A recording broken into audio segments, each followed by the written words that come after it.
What's going on, everybody? Welcome back. It's the big thing. It's Capes and Cowls. It's the Friday episode. And, man, we got a lot to talk about. Quantumania, it is right around the corner.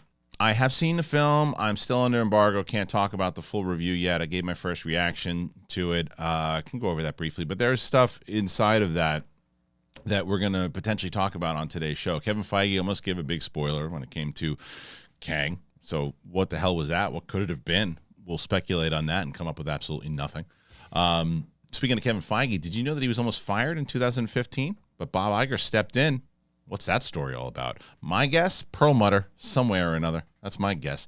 There's other things, man. They got some Deadpool stuff, maybe. Daredevil Born Again, there's some updates there. Captain America, New World Order details. Fantastic Four, maybe Mila Kunis has a role. That and more, plus our Boom Studios segment here today. So I'll be talking about that with both Winston and Coy, as always. Now, if you can get yourself you want to show a little class and get yourself a shirt, you can do that, or you can show a little class and subscribe to the channel. We're at over 65,000 now. We're on the road to 70, and we need your help.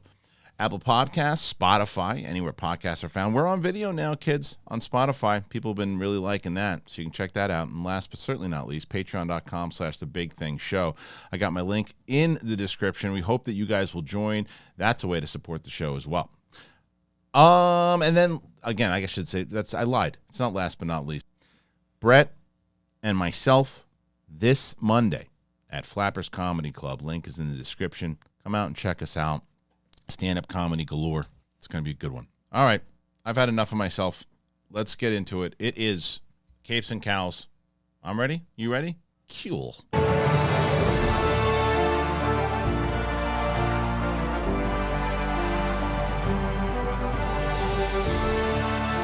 Thank you once again to that brilliant opening by Wicked Art, who made that. It's Capes and Cowls, everybody.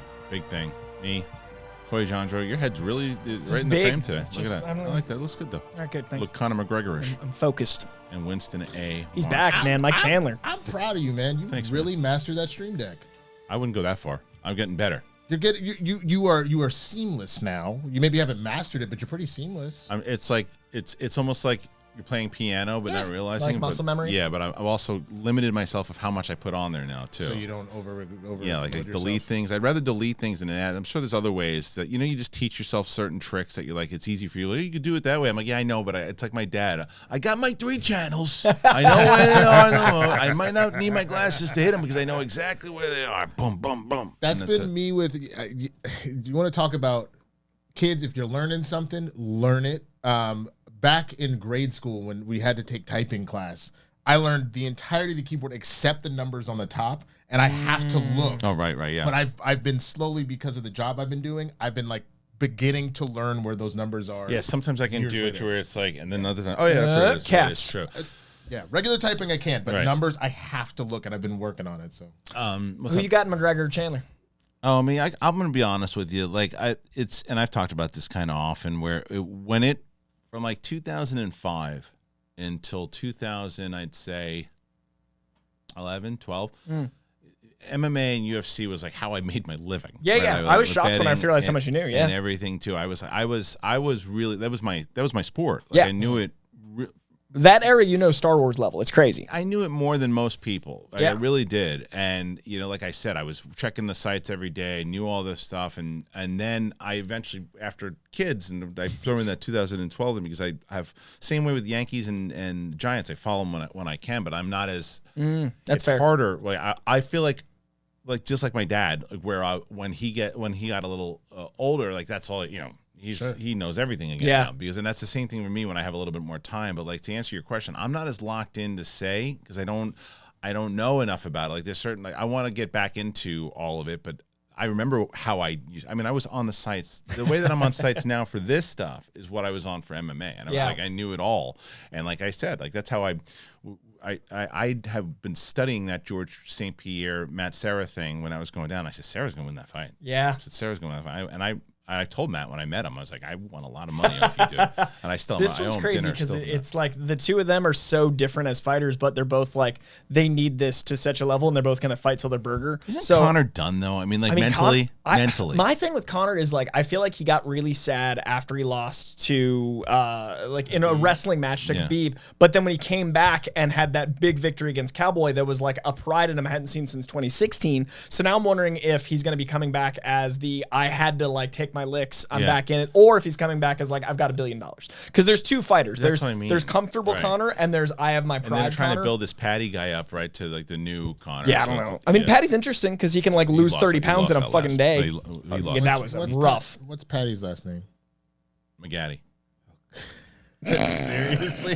For just a second, I was like, I don't know off the top of my head. Because I'm not gonna lie, my brain immediately when I heard Patty, I was like, O'Malley. Like is what I thought. So when you said it, I was like, yeah, I kind of believe. You know what I thought? Oh, if I can find it. I can't find it. But like Chandler hasn't won a bit. Patty boy, it's me. Daddy's having trouble. Call an ambulance. Patty boy, it's me. Patty boy, Ones and it's twos me. on the ones and Patty boy, twos. it's me. Daddy's having trouble. Patty boy, it's me. Patty boy, it's me. Patty boy. Harry Mack, come on the show. I'll make you a beat. And that's it. He's singing the Patty Boy song. Harry Mack, Bro, get on here. We got you. I still cannot believe that Roxy didn't understand. Which one? Do you not remember that we had an argument about the a entire Patty Boy. time? Oh yeah, of course. I do not remember that as a famous. That she's saying I'm Patty Boy. No, yeah, this is the most SEN and big thing that this show has ever been. 22 minutes in, time to start. Is it? It's a 6 It's 6 minutes. I was Coy. referencing. We talked about. I was referencing. We talked about Roxy's dating life for 19 minutes yesterday before we got into the first topic. How's that going? Well, actually, those episodes. I think that now we realize that the Thursday episode is where the majority of nonsense. I meant her dating life, and you went to the coverage of it immediately. 100%. I meant like how's Roxy's dating life? No, our coverage of Roxy's dating life. Very important coverage. From what I know, from what I've seen, it sounds like it's good but exhausting. I'm just happy you she's got to happy. see yesterday's I'm just episode. happy she's happy. Is she happy? Yeah, but yesterday's episode is a new turn in the saga. Every week on the show now we cover it and to see where it's going, and it's like a television show. It's like a reality show without the show. I saw your one where it's like, well, and then he calls and he's like, I wrote a joke. I'm going to tell that joke at Clappers on Monday. I wrote a joke about it. Sad I won't be there because I'll be at the screening. That's a good transition. So Ant-Man. So there you Ant-Man. go. So Ant-Man, I gave my, and as I said, because Coy shut himself off, rightfully so, from social media because he doesn't want to get spoiled on anything. I've heard there's a lot of spoilers out there. I'm not looking, even though I've seen the movie. I've been texted to avoid spoilers. All I'm going to say is this, because I talked about this on Big Thing yesterday, and I have my reaction out there, and it's embargoed on Tuesday. So just to let you guys know, to give you kind of a talking point off of, and what I've told you off air, is that the movie is a very big science fiction film. Peyton Reed was not lying when he said this was going to be at the epic scale. Out of the three of them, definitely the biggest. Jonathan Majors, we thought he was going to be awesome. He is. Right, so we know that for sure. As far as the overall tone of it, there's less jokes in it, which I like. They didn't throw everybody has a joke. There's still a lot of humor in it for sure. And what I will say is that it gets to a place where there's a time where it's really moving, and then it gets really loud and crazy and a bit chaotic, and I would dare to say messy at points. But then it all kind of comes back in and kind of ties nicely.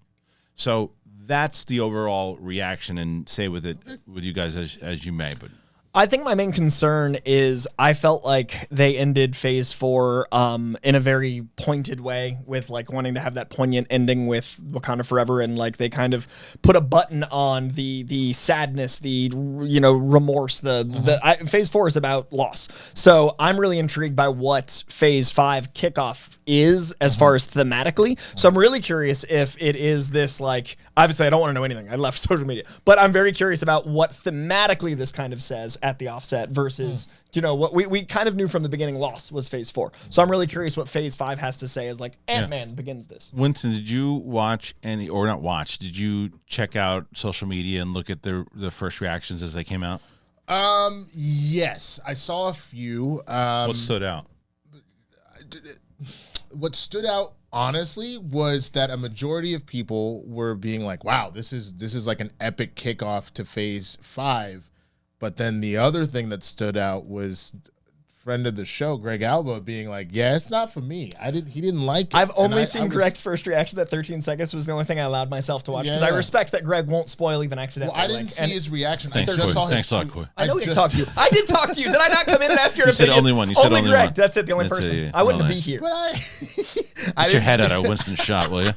See, Jesus Christ, just gotta colonize everything. Yeah, that's right. But all I saw from Greg, I didn't see his video reaction. I just saw his tweets, and he's like, "Look, I know I'm already getting crap, but like, if it gets 90% on Rotten Tomatoes and everybody loves it, he's like, I'm happy about that. Right. It's just not for him, me." and I think that's fair, and I think that's what's gonna. I think there's gonna be quite a few people like I said, it's and my daughter had said at one point in it too, and she loved it, but she looked up, she goes, "Is this a Star Wars movie or is this a Marvel movie?" Like, I think people are gonna.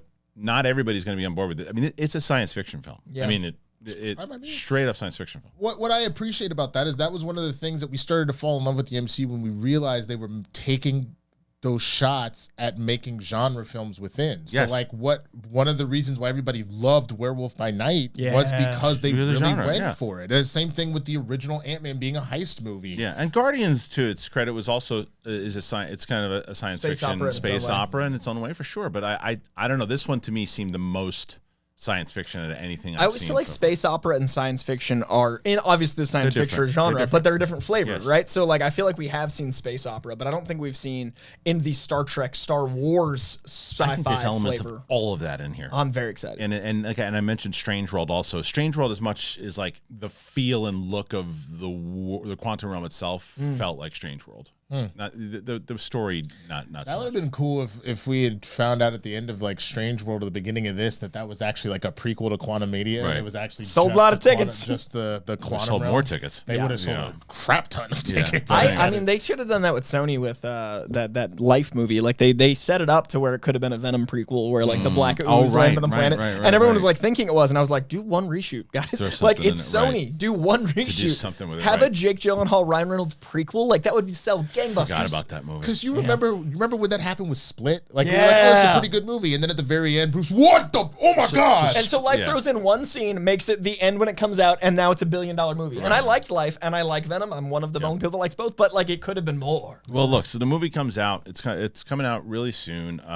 We will have So I will have my non-spoiler review up on Tuesday morning Same.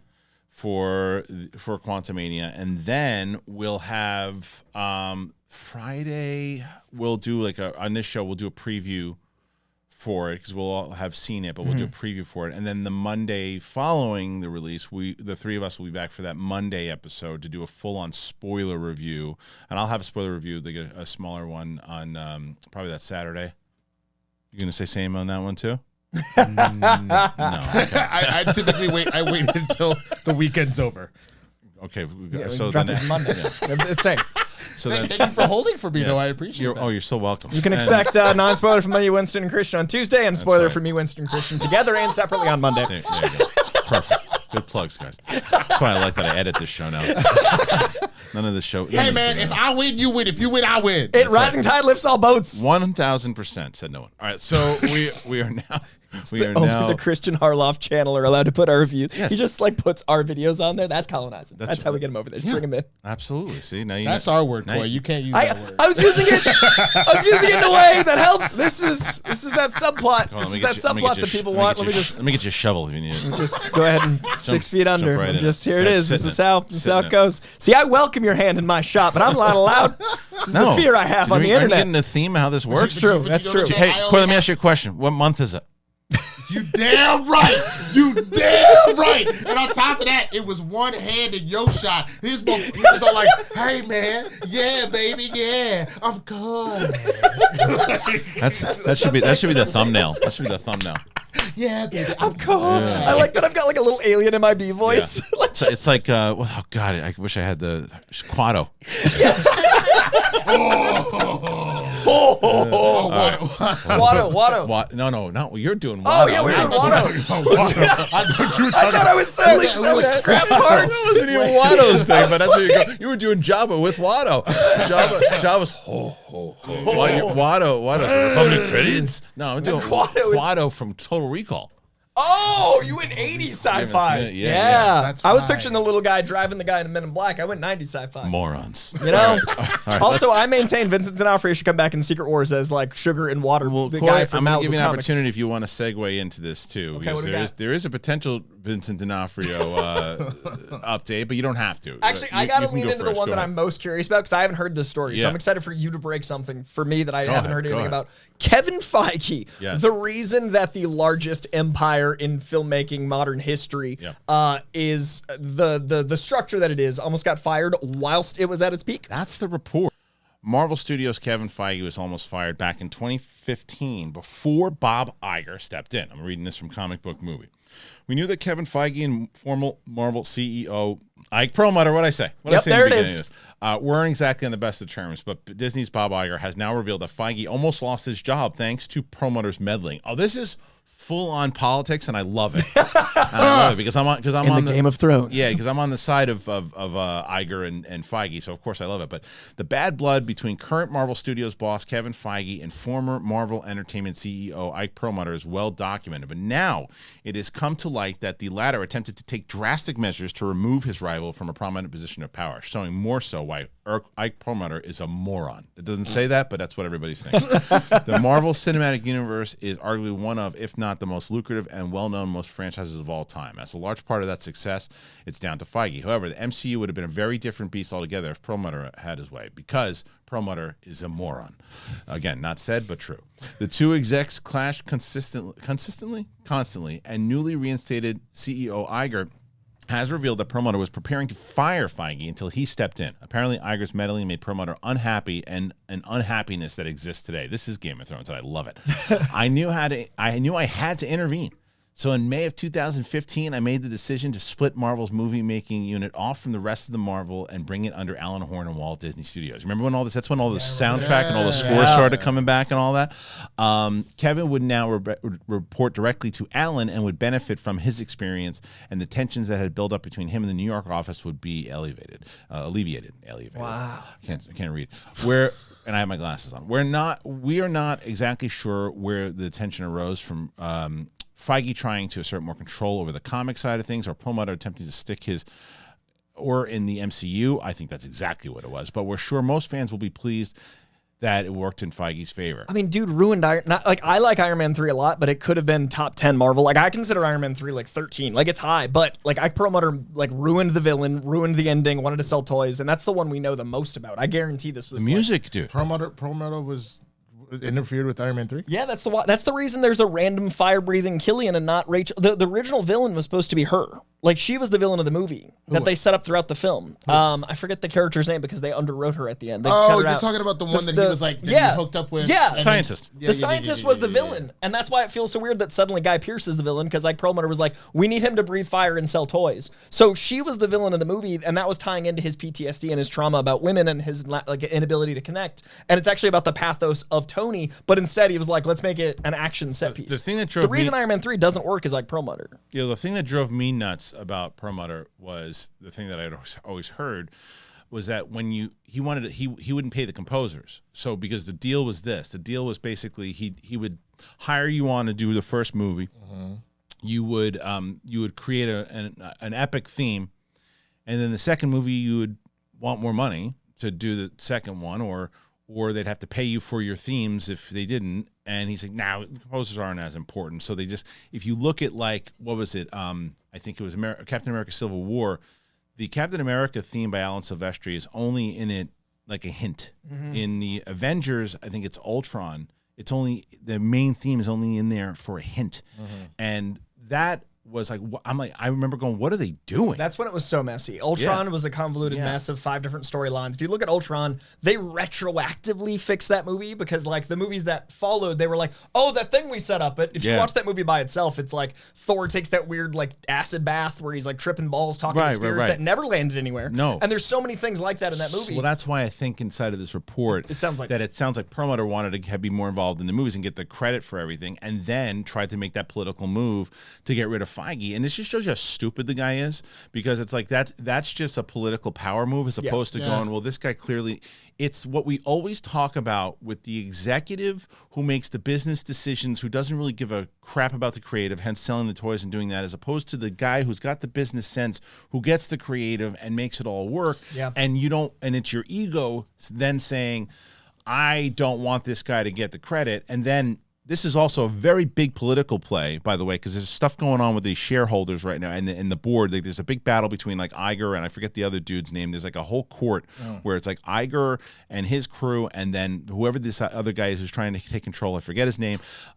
With then Perlmutter and all them on his side. So this is a political play by Iger, again, very smart, knowing that people are going to pick this up, and knowing because everybody knows how beloved Kevin Feige is. Yeah. So if Iger says, I'm the guy that kept him Suddenly around. you're the captain. But said it in this way that, hey, this putz was going to fire him. Yeah. And then yet another reason for the audience to go, okay, well, we know. I should put the quote out the way to Ant-Man. There's two things to take away from that. One, that sounds like an incredible limited series that I hope they do at some point. Yes, I would watch the hell out of that on HBO. And because you could literally it could be about the MCU, and this seems like a major set piece to it of like, we kind of got it started and this dude decides to the steal war off. within the war, the real Infinity War or something. Yeah, whatever it may be. Civil War during Civil War. Yeah. Kevin MCU Feige Civil War. Because that was the Kevin time Feige frame Civil too. War, That's like right there. Captain Feige Civil War. Yeah. But I mean, I think the other thing about it that's so interesting is that reminds me so much as a tortured Cowboys fan about how I feel about Jerry Jones, where it's like, instead of letting the people that know what they're doing just do it, you have to have the credit. Kathleen Kennedy too. Yeah. Literally, what people at that level don't get, and I get there's a weird ego thing that's going on there.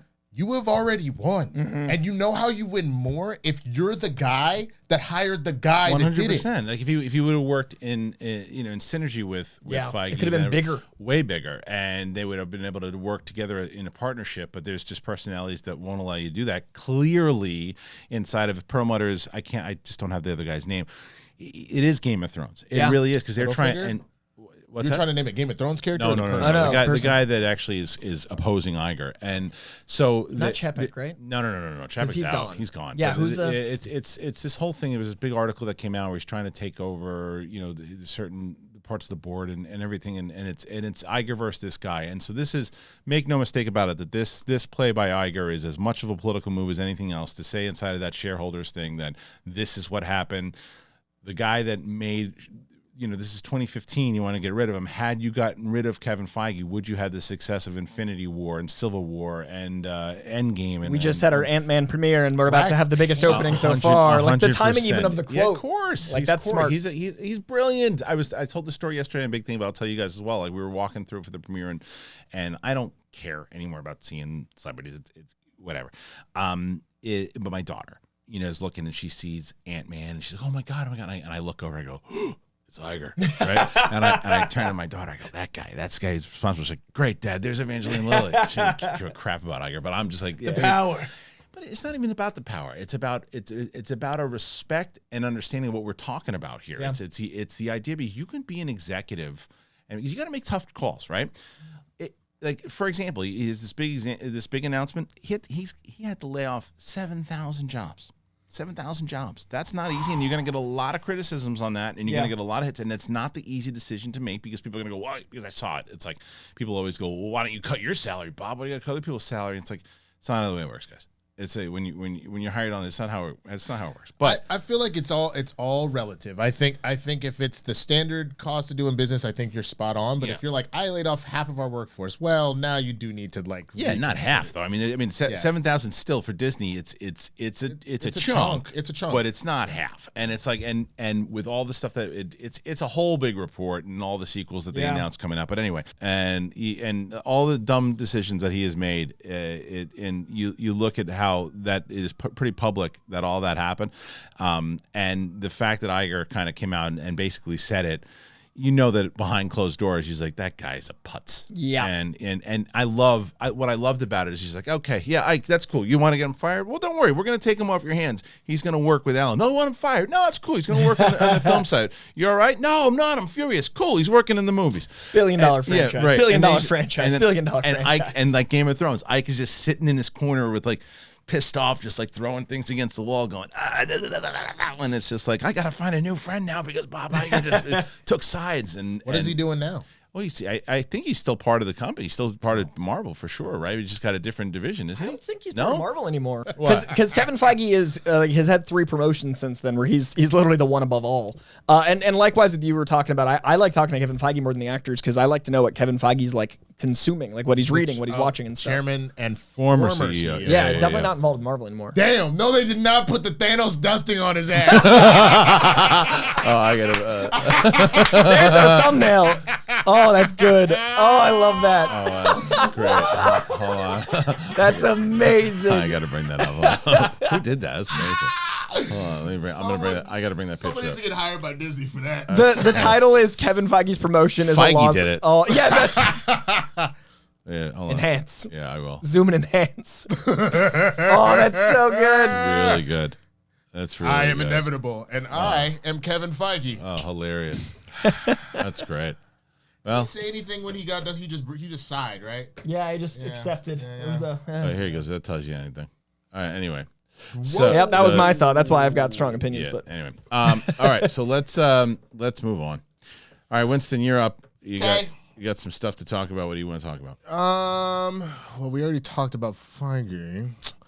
What about the Batman list? I'm always curious about who's. Yeah, sure. Let's. So speaking of the comic book movie website, which we get a lot of our stories, most of our stories actually from them when it comes to this. We have a story. They have a list and some ideas of who they think could be the Batman for The Brave and the Bold, and they have 7 actors. Now we don't necessarily know if any of these actors should be cast, but we're going to read their list.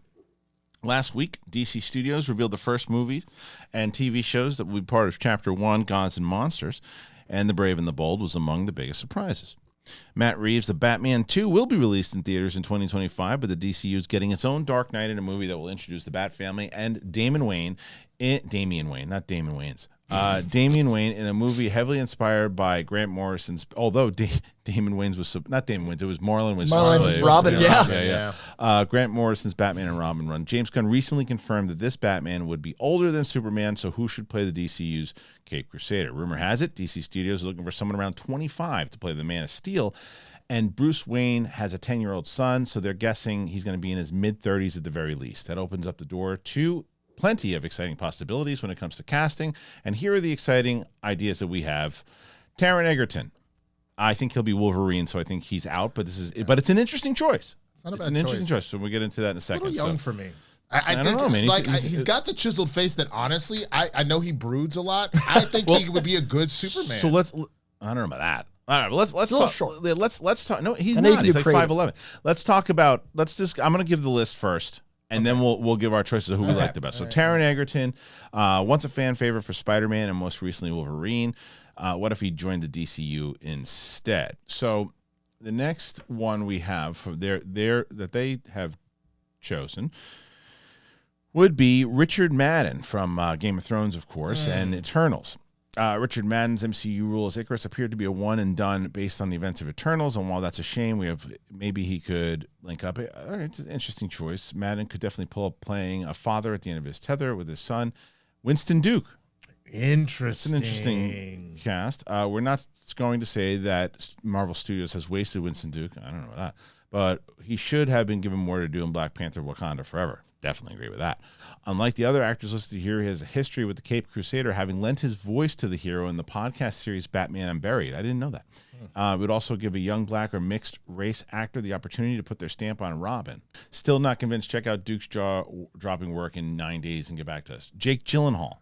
We run the risk of getting into DCEU territory here, but if DC Studios is looking to cast a Batman who has been protecting Gotham City long enough to have an entire Bat family.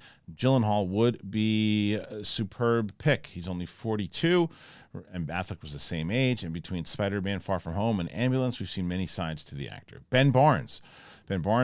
He was also in what the hell was the movie? The Cassie. What the freaking was the Chronicles. Narnia. Thank you. So could he? Let's see. We have focused on a lot of big names. Ben Barnes, who is no means a nobody, might be a good choice to play Batman. He doesn't bring any preconceived notions with him. He's impressed in everything, Punisher to Del Toro's Cabinet of Curiosities. So maybe he could do one of these big roles. Jensen Ackles. Jensen Ackles was great in The Boys, by the way. He was in Smallville. He went to Supernatural, and he was recently on The Boys. This would be one of those fan-pleasing casting decisions, but the DCU needs that. Luke Evans. Luke Evans might just be one of the most underrated talents working in Hollywood, and you've seen him in, obviously, the Fast movies. But looking in the future, pairing him alongside the likes of Superman and Booster Gold is surprisingly easy, and Evans is such a skilled actor. I think these are all really good choices. I really do. I think that this is a great list by Comic Book Movie. I really enjoy this list in general. I'm going to start and tell you the one that the one that stood out to me the most, that I think I like all of them, and I think that for the majority of them I don't think there's one of them that was cast I'd be like, oh, but I'd be like, really? Had the other ones ever mentioned? Jensen Ackles. Yeah. I think Jensen Ackles, because look, he had that run in Supernatural, which he was really good in. Obviously, it was a show that to be able to break out of that, and he didn't just get The Boys, they had to push him into that thing. They had to get him in there. He wasn't Soldier Boy wasn't like, oh yeah, we want Jensen for it. They had to push for it. And because of that role, you can see that brooding Bruce Wayne thing. I think Jensen Ackles is a fantastic pick. He's also a recognizable guy, and by the Supernatural fan, he's a god, right? For sure. But he's not like a mainstream, super mainstream guy that you say his name to majority of people. John Pinto, who I always bring up, John Pinto's going, who's that, right? And I think that's what you need. You need somebody who's got enough recognition and a massive fan base. So he's my choice. He's also really good at the fans. Yes. Like, I love how he treats cons. He respects the fans. He respects the con culture. Yeah. Like, he's a part of us in a way that isn't, like, a negative or positive yet to dissuade. Like, he could fit, and it would be, like, natural for him. He's my pick. So, Winston, out of that list, that particular list, who stood out if they said that's the guy? You'd be like, yeah, that's my vote. Truthfully, I agree with you, Ackles. Just in the sense that, like, at first when I saw that, I literally had a split in my brain where I was like, oh nah, dude, he was mad evil, and then the other part of me was like, dude, it's a role. Right. Chill the out. Like, that's what he's supposed to do. And you're right, those moments where he wasn't completely psychotic, when he was just like smoking his cigars and like chilling as Soldier Boy, that was spot on. And Bruce has a lot of that he has to deal with. And I can believe I don't know Ackles enough, I didn't watch Supernatural.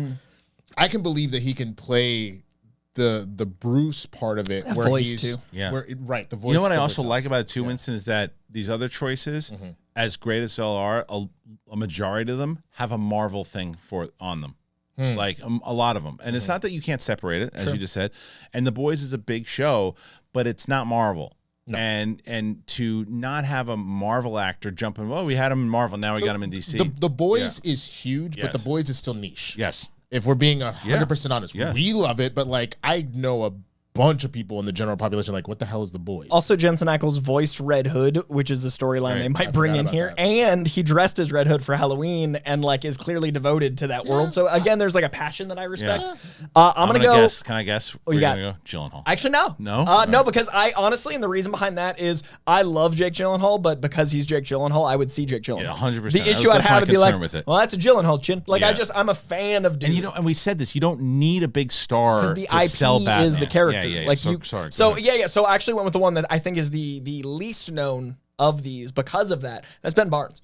Barnes is a good choice. I think Ben Barnes looks like what I picture Bruce Wayne. Like, I picture Ben Barnes mourning over a grave, and it looks like Bruce Wayne. Like the long coat, the ability to feel like he's both a playboy with darkness behind him. And Ben Barnes has one of those faces where I think when you see him, you'd go, that guy can't fight, but he can. Like Ben Barnes is one of those like rich aristocracy cheekbone things. Totally. Yeah, where I'd be I can like, see him do you know pulling what I mean? off both. Yeah, for sure. So I'm going to go Ben Barnes, and also the darkness in Punisher. I hear you. I guess, and I know that bodies can change. That's why you pay He's definitely the studios a bajillion dollars Get to him in get him shape. trainer and all that kind of stuff. He's just so scrawny looking, like across the board, that I was like, nah. And it's not that Bruce has to be jacked. If anything, that's too much. Yeah, Bruce I has agree. to look very much in shape, but it's just a little more All healthy. say- like a Neil I'll Adams say with Batman to that me. one too, and I know you just acknowledge that you can get Gal Gadot was criticized tremendously when she fast. was cast of how skinny she was, Mm-hmm. and she got in Wonder Woman shape pretty quick, Yeah. and looked just like Wonder Woman. Kumail Nanjiani. Yeah, Kumail Nanjiani. and you made that know point. You made that point Yeah, going yeah, into it. But Yeah. Neil Adams Batman is that more slender, and he's got the blue coloring instead. It's like gray and blue. I think the best way to distinguish Batman from the Pattinson or any Batman before is go to a more lithe Batman and maybe do a blue suit, like do the blue and gray, do stuff we haven't seen before, and that might be a way to separate it. Because when I picture Taron Egerton, you guys just informed me, I didn't know he was 5'11". I picture a stockier guy, which is why he's always been Yeah. my Wolverine. So it's funny that body type is definitely a thing, but I think that a different body type from Batfleck would be beneficial. No, I get it. But he would have to put on some pounds. Like he'd have to eat some protein.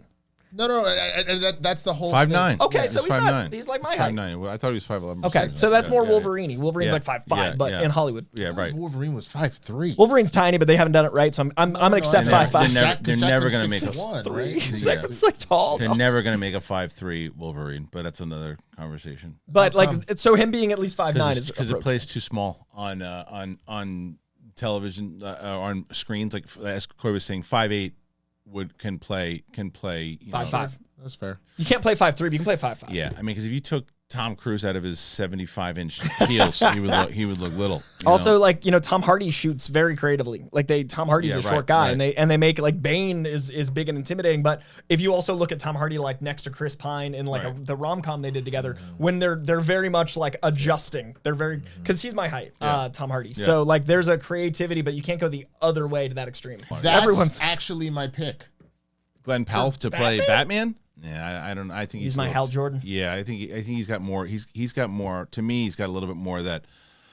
Golden Age. Yeah, and what more you'd be, I think, be limiting his charm, not in a suave way, because Bruce has charm that way, but I think that Glenn Powell needs to kind of be talking and cracking jokes Yeah. and things of that But nature. that's exactly why I actually would really enjoy that. Is a situation where like, because truthfully, the Batman stories I enjoy the most are the ones where like he has to be Bruce and like use that as the disguise. And I agree. I think the best way to do a lighter Bruce Wayne Batman story is by having Damian Wayne, because he's going to be the darker one. I'm not saying Bruce is going to be light, but I think he'll be lighter than Pattinson, which will also distinguish. And that's kind of why I think a slightly more lithe blue suit, gray. And then I do think Ben Barnes can bring that, but also like Glenn Powell to me reads, I know that Green Lantern's a Silver Age character, but he's got a Golden Age sensibility. You hear me? But like that sensibility of the Golden Age of heroes, I think will have to be like separate from Batman. Like I want him to feel like the Powell's oddball. going to show up in Marvel, by the way. I think so. 'Cause, He's at the premiere, and he's there kind of chatting it up. He's with friends with people, too. Majors. And he's friends with Majors. So I think Glenn Powell's going to wind up showing up in Marvel. But who knows? Yeah, but Be a great Cyclops, man. but I do. So all right. So Winston, Right? Yeah, he would He's be my great. Cyclops. He would be a great Cyclops. Him and Justin Hartley are my Cyclops. He It's would be a older great Hartley, great younger Cyclops. Powell. So Winston and I are on the same page with Jensen Ackles as our number one out of that list, and then Coy. Ben Barnes would be higher on the list for me as well too. But just to go back and just for everybody in the comments section, once again, I'm going to go through the. I also think Jake Gyllenhaal's been up for Batman a few times. He and has. I think that like there's he's my something that last. doesn't- He's my last choice out of the whole list. Not I really like him a lot, but Yeah. not as I agree with you 100%. He's just too recognizable. I'd want him to be the Pattinson Batman, and that's the issue. Is yeah. I'd rather have him in Prisoners again. You know what I mean? That's the something Batman. like that. So Egerton, I think, is going to be Wolverine. So I think he's out. That's a great pick. That's my number 2. Richard Madden is an interesting choice. That's a good choice. Richard Madden's an interesting choice, and I would love that choice. Winston Duke's an interesting choice too. I don't know. I'd like to see him. It's too fun. I'd like to see him do something else. Yeah, but he could be pretty. Oh, he damn can, serious. but I don't want to waste that. I want to see. I want to see him do. I want to enjoy him. something else besides Batman as well too. I want to see him really, because this Winston Duke is a star. I'll be honest with you. there's been a number of choices potentially for Jon Stewart, but give him Jon. That'd be great. Give him. Yeah, that would be great. Winston Duke. And he can. And does Jon Stewart? Does he have humor? I don't know. I don't know the character. Not as much. He's more of a Marine. Okay. Not Yeah, really. great. But they're about to do that Lantern show. Give him the show give him and then that, put him into Yeah. the movies. Gyllenhaal, he's just too famous. Ben Barnes, I think, is a good choice for sure. Jensen Ackles is my guy at number 1, and then Luke Evans would be interesting too. I still think he kind of teeters on the pretty recognizable, but he's not. But I think this article's right that he's pretty underrated. For sure. I mean, what's so funny is he was Gaston, right? That movie made $1 billion. And he's still underrated because he was in a Disney been in the IP. Fast and Furious movies. He's underrated. He was Dracula and that failed. That's right. He was almost the monster universe. Absolutely. So, but he almost got recruited by Russell He'd be Crowe. an interesting pick too. But I think he's still. I like the casting of like the young 30s, mid 30s. Yeah, Jensen's my number 3. I think for me it's Ben Barnes and then the Richard Madden and then Jensen Ackles are my top. I love this list, though. I think Comic Solid Movie list. did a phenomenal job there of listing. Hopefully one of those is the actual potentials, because I like that list. And we're going to have to keep up with so many of them, and it's going to be exhausting. If you don't want to get exhausted, Athletic Greens, man. I'll tell you right now. AG1, it's the way to go. AG1, Athletic Greens, I love them. They're so amazing, and I'll tell you exactly why. So, they are an ex-partner. They've been with us for a bit. You guys know that. We love them. And I gave them a try a long time ago because, Brett kept telling me, you got to do it. I'm like, I'm not a vitamins guy, dude. He's like, I'm telling you, this is everything all in one. Put it in a water bottle, you shake it up, and I do it right after. I do it right after my coffee, to be honest with you. And I shake it up, and I'm ready to go. You keep up with a supplement routine, and I found out the energy's quick, the sleep quality is better. It's just amazing. So you don't want to take a whole bunch of different things. You can just take 1 scoop of powder in water once a day. You are done. AG1 was designed with ease in mind, so you can live healthier and better without doing a lot. Every scoop is packed with 75 vitamins, minerals, whole food sourced ingredients of the highest quality. It's so good. And I'm telling you, the sleep quality was the one that really got me. It gets delivered to you every month, and it's been very easy to just make it a daily habit. So if you're looking for an easier way to take supplements, Athletic Greens is going to give you a free 1-year supply of vitamin D and 5 free travel packs with your first purchase. Go to athleticgreens.com/bigthing, athleticgreens.com/bigthing. All right, thank you to our friends over at Athletic Greens, AG1. Love it, man. You know what's great is I'll give a little spoiler to the Katie Sackhoff interview that we're going to release on February 27th. We were talking about Athletic Greens, and she's like, I love Athletic Greens. She's like, they are not a sponsor of mine, but I will tell you how much I love them. So even Katie Sackhoff endorses Athletic Greens, and it's amazing. So I always put the link in the description, and I also put the link as a pinned comment. So if you want to help yourself out, you want to try some of these AG1 super vitamins, man, it's amazing. So go over there and check it out. All right, I'm gonna go now, and I'll pick one of these subject matters to talk about. All right, so let's talk about this Kevin Feige story at Ant-Man. Again, comic book movie. Though he stopped himself for actually revealing anything, Kevin Feige almost dropped a major Kang spoiler while being interviewed on the red carpet for Quantumania. Marvel Studios recently had its premiere for Ant-Man and the Wasp Quantumania. Feige almost dropped a spoiler while being interviewed. The MCU maestro was asked about Jonathan Majors' performance as the villainous Kang the Conqueror and stopped just short of saying a little too much.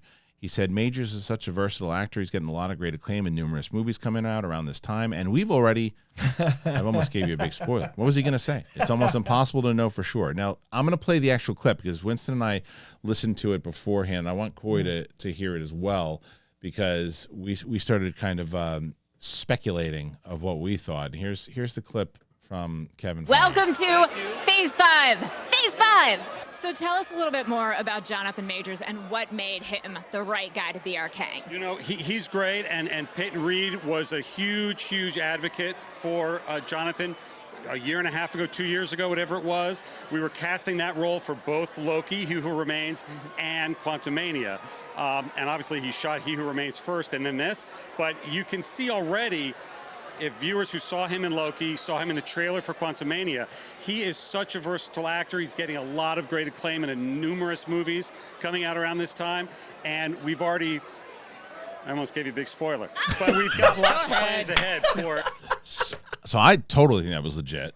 Oh, I love that his brain is always 5 steps ahead of his mouth, and then the one time it's not, he actually has to. He broke. He stopped. His brain went. He stopped, and it was like variances of himself inside That of his was head amazing. going, "Shut up, Bro, I guarantee you, if Tom Holland saw this, he's I'm like, no, I almost got him. died. Damn it. He Because almost who's got him. holding the sniper if Kevin Feige's on camera? Because Kevin's not there. Right. I love that. And so the question is then what I had said to Winston is like he said we've already shot stuff with him basically, and Winston's like, of course they did because it's Kang and he's set up to be in more stuff. We know that, and they say it in Loki that there's going to be tons of them and all that.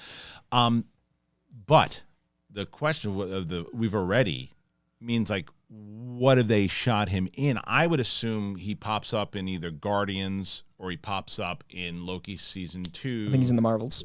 He pops up in the Marvels. I mean, I would assume all of those. I think he's going to be I think he's Scarlet gonna be everything. Centurion somewhere. I think he's going to be a Mortis somewhere. I think he's going to be Loki somewhere. I mean, He Who Remains type in somewhere, because only He Who Remains has been met by us, and then he died. But that version of him was the altruistic one that was trying to help while manic. So we're going to see other hymns more like that, but also other hymns more like the one you've met, and then also ones we haven't met. I have a feeling that when we get to Kang Dynasty, we've met Kang like 15 times. Yeah. And then they're all back. Council of Kangs. I have a strong feeling that it's a situation where like we will have seen this dude multiple times, like again, and then by the time you're like, oh. You don't cast Jonathan Majors to play opposite himself unless you're doing it 20 times. Like you know what I mean? Like the visual of a ton of Majorses just arguing with themselves is why you cast. Well, that's someone what. like So when he was saying that, when he's like, we've already. So I think he's probably saying along that we've already shot with him a handful of times. We've already shot with him, on this, on that. We've already have him like lined up because Kang Dynasty leads to the fact like you're going to be so. But by the time you get there, you're going to be so into like him already because you said he's going to. And I agree with Winston. Probably, however many times it is because you're setting this up. What you have to do within that though is set up another villain. Now whether that's going to be Doom or somebody else, like that's there are other spoiler reports that came out, by the way.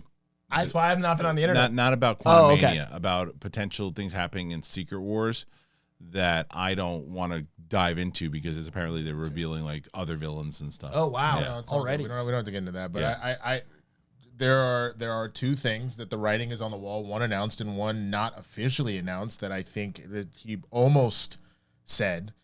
So leave Kang Dynasty out of it. I think Fantastic Four, just because Kang does have that tying with both Reed and Doom.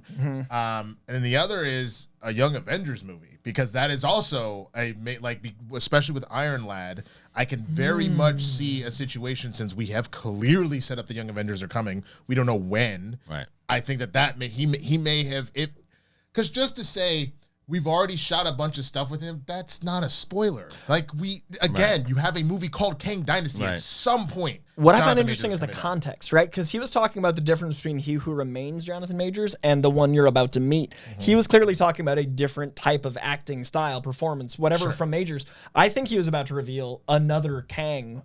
And like verbally, I think he was about to say, we've already worked with him in another. Like, I think that was about to be like the flavor of Kang, not the movie. But that's the only place where I sort of disagree, because when he said Jonathan is about to have a bunch of stuff coming out, because then you got Creed, you got. But I mean, like, I think he was about to reveal a movie, but I mean, like, in that movie he was about to reveal, I think he was accidentally revealing that he's playing a different version of him. I think he could have just said, like, we're about to blah, blah, blah with the Marvels, and we'd have been like, that makes sense. But I think the implication of him being maybe like Immortus or Scarlet Centurion in the Marvels. If he was going to say a name, sure, but it almost feels like he was about to reveal a movie, because we still have some movie slots that have not been filled with titles yet. Maybe. I think I spoke poorly. I think he was about to say the word of a movie, but I think the reality would have been that would have revealed a different take of Kang. Could have also been a spoiler. Because of the type of... Could have also been a spoiler from Ant-Man. True. And Quantumania. Could have been something that, when he's a major spoiler, could have probably been something... Maybe we've already seen him in doing this and then realize no, they haven't seen that yet because it's coming out next week. Yeah. So who knows? But it's fun to speculate on things like that. Only Kevin Feige's brain knows what it was. And can you imagine Pearl, whatever his name was in charge? Right. Oh, man, it would not have gotten this far. No, it wouldn't have gotten this far. Anyway, All right, look, so speaking of where we have gotten far with, that's Boom Studios, man. Boom Studios has been really phenomenal. We've been happy to be working with them in general. And now they have this segment that they sponsor on the show, and it's just highlighting one of their wonderful, wonderful pieces that they have coming out, and this is exciting. Boom Studios is one of the top publishers for original horror comics, and this week we got to take a look at their first big horror release of 2023. The book is called Harrower, and it is a bloody, old-school inspired slasher with a killer design, and it is a very compelling mystery at the center of the story. It's in the small town of Barlow, which is a peaceful, quiet place where nothing bad really happens, except that is for the Harrower. Barlow holds a dark secret. For centuries, a real-life boogeyman has emerged every 10 years to hunt and kill residents in the town, and now there's a teenage girl who is obsessed with the legend of the Harrower, and it comes face to face with the monster and must discover its secrets. And who or what is this monstrous entity? What does it want? And how do you survive? Issue number 1, it comes out this week at your local comic book store, written by Justin Jordan, the co-creator of The Strange Talent of Luther Strode, with art by Bram Revel. All right, I'm going to start with you, Coy. So you got a chance here to take a look. Thoughts, comments, concerns? I loved this as someone who, Scream is my jam. I'm not big on the modern torture porn kind of horror. I love classic, which it hurts me to say classic 90s horror, but it is now. Yeah. I like Scream and Halloween and those horror films like the slashers, and this is that on the page. So when you say horror comic, I think of myself as not liking horror comics, but more and more I realize I do like horror in that medium. I think what Joe Hill has done, I think what a lot of interesting James Tynion work is, but this is a different one altogether because it's not a, mental manipulation. It's like a slasher, which it wouldn't seem like on paper would work because you'd be like, why am I scared to turn the page? But it is very, very riveting and like very anxiety driven, and there's a lot of like anticipation and tension in the art, and the writing is pure slasher teen greatness. It feels like you put it in a VHS and it's a comic instead. I loved this personally. Yeah, y'all know I hate horrors. Yeah, I know. That's not easier to read though for you than to watch. Absolutely. Yeah. But the other thing is too, I am down with horror if it's more of a thriller, and that's kind of what this is. Like you said, it reads like a classic slasher movie, and I was already enthralled with like this because slashers like that have a tendency, if you're talking the Scream type slashers or I Know What You Did Last Summer, there's a mystery afoot. So in this particular case, it's exactly that. It's like, what the hell is the horror? What do all the adults know that the kids clearly don't? Like that is what I was getting the entire vibe. And it's so crazy, man. I am grateful that we have partnered with Boom like this, because every week I'm out here in these streets being like, well, they're going to miss at some point. Nobody shoots 100%. They haven't missed. And I'm so glad it's this studio, because there are comics that are missing. Well, this is what I'm going to say about Boom Studios is that the name is apt, and studios is exactly what they feel like. They don't feel like a comic book publisher. They feel like a studio that puts together, as we were just talking about, like with Marvel, with the genres of film, the different genres that they're continuously, they keep doing. Like they have science fiction, they have thrillers, they have horrors, they have superhero. They have all this stuff that really plays in. And this is another one that they're very smart in who they target, and what they can target is they go after horror fans here, but they also go after people who just like really good kind of intriguing stories and stuff. That this will be one of the movies though that goes fast. This will turn into a movie late in 6 months and made in 9 fast.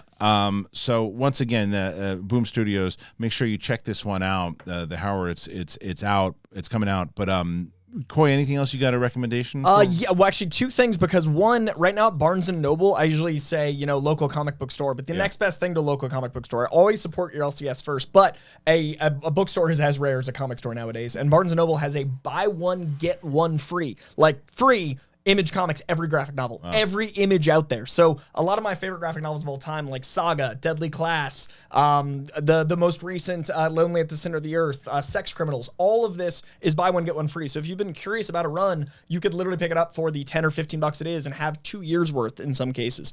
You can also get their mega deluxe graphic novels that are like 18 issues and get like 36 for the price of 18. Incredible deal, incredible bargain. I've never seen them do this to anything but Criterion. And also individually, Poison Ivy #9 came out out this week, and it is a DC comic in the Poison Ivy world, and it is maybe one of the best tellings of Harley Quinn I've ever seen. It's a one-shot, so you literally don't have to have read 1 through 8. You won't have to read further. If you just want to read a love story that made me like feel like love is real, and also made me understand Harley better, and made me love Poison Ivy more. Poison Ivy number 9 explained Harley in a way in one issue that I think I've read entire runs that couldn't. It is genius, and it is beautiful, and it's a wonderful love story. I will be honest with you, that was a very smart move on DC's part, because honestly, the best kind of promotion is cross promotion, because the Harley Quinn Valentine's Day special came out today, I think, or yesterday, or this Friday. So yesterday, and I couldn't think of a smarter thing to do. Put her on the cover with absolutely. And so I can't wait to actually watch it. As of recording this, I didn't have a chance to yet, but oh my God, just based off of the trailer. Yeah, it's a good time to like Harley Quinn. I got one as well. Oh, what do you got? But only because you guys have probably read. You definitely have read it, and you guys have both watched it. And I worked for the company for 3 years and never did anything. And that's finally. I started. I didn't even know I had. Also available Barnes & Noble. Buy one, get one free. I have them all on my shelf, and I just realized it. Turn around behind you. I have. I didn't even realize. I started watching the show on Amazon. Oh, you started it too. That's why I looked. I would have never known that I even had this. That's amazing. I started watching it on Amazon after talking to you guys and everything too. I started watching it, and it's really good. I mean, it's really, really good. And then I went in and I started looking at the comics, and it's fantastic. So I'm like, I love that they were behind us this whole time. Also, I told you, man, Seth Rogen and Evan Goldberg, like if they give them some time, they're gonna be like the Kevin Feige TV between The Boys and Invincible. No, I remember I put that short on, and people were like, were very mad. Well, people, they're not mad. They were like, they didn't produce that, and I'm like, and I was like, and then literally do your research. And it's just Google, and he has a voice. Yeah, he has a voice in it the too. show. Yes, and he's in one of these too. Anyway, so it's such a good book. Thank you, by the way, to Boom Studios for producing this segment. Tons of different suggestions here in general, but thanks to you guys for joining us on this episode of Big Thing Capes and Cowls. Before we go, to throw it over to Coy Jandro, where can they find you? Find me on YouTube, which I'm trying to grow. Kristian has inspired me with the acceleration and aggression he's grown this channel with. I'm very impressed. So I'm doing my own thing on YouTube at Coy Jandro, also on Twitter and TikTok and Instagram, starting back on Tuesday, because I don't trust you fools. Damn, man, spoilers. But I'll be back next week. But for now, YouTube. Smart move. Yeah. Winston? Same. It's my thing right there. I have a really fun new comedy podcast coming out very soon. It's got some other comedy sketches and shorts on my YouTube page and on my TikTok. So please, at the Swaggy Blurred on all platforms, and let's have some fun this year, man. All right. And so for me, I already mentioned it to you guys. You got it. Just a couple days. February 13th, Brett and I, it's the first time we're sharing a Los Angeles stand-up comedy stage in over 10 plus years together. So if you're able to make it out, the link is in the description. It's Jake Lewis's show. Jake Lewis is hilarious. By the way, speaking of Jake Lewis, him and Jamie Costa put out there's a trailer that was released from the Hollywood Reporter. They're doing it's called The Cowboy and the Samurai, and it's based off of true events. You know, it's a telling of the true events of John Belushi kind of putting himself in this house, and the two producers are trying to get him out, and he won't come out, and Jack Nicholson walks in and has to get him out, and it's Jack Nicholson and John Belushi in the house the whole time, and Jack Nicholson is played by Jamie Costa, and Sandy Danto, who I knew from the Comedy Store days, plays John Belushi, so you could check that trailer out. But Jake Lewis directed it, and he also directed the Robin Williams short. Yeah. So Jake Lewis will be performing. Very funny guy. He was on The Big Thing before. He did a comedy. He did a song at the very end that he performs. So you should come out and let me know that you're going to be there. I'd love to see you guys, and that's it. So thanks for joining us on Capes and Cowls, Big Thing. When we get to season 2 of Invincible, and if you guys want this, tell it in the comments. We should talk about like a graphic novel of Invincible, like volume 1. Like if you guys want to hear about like comparing the two, I think it'd be fun for you since you're just discovering it. Let us know in the comments. It'd be fun.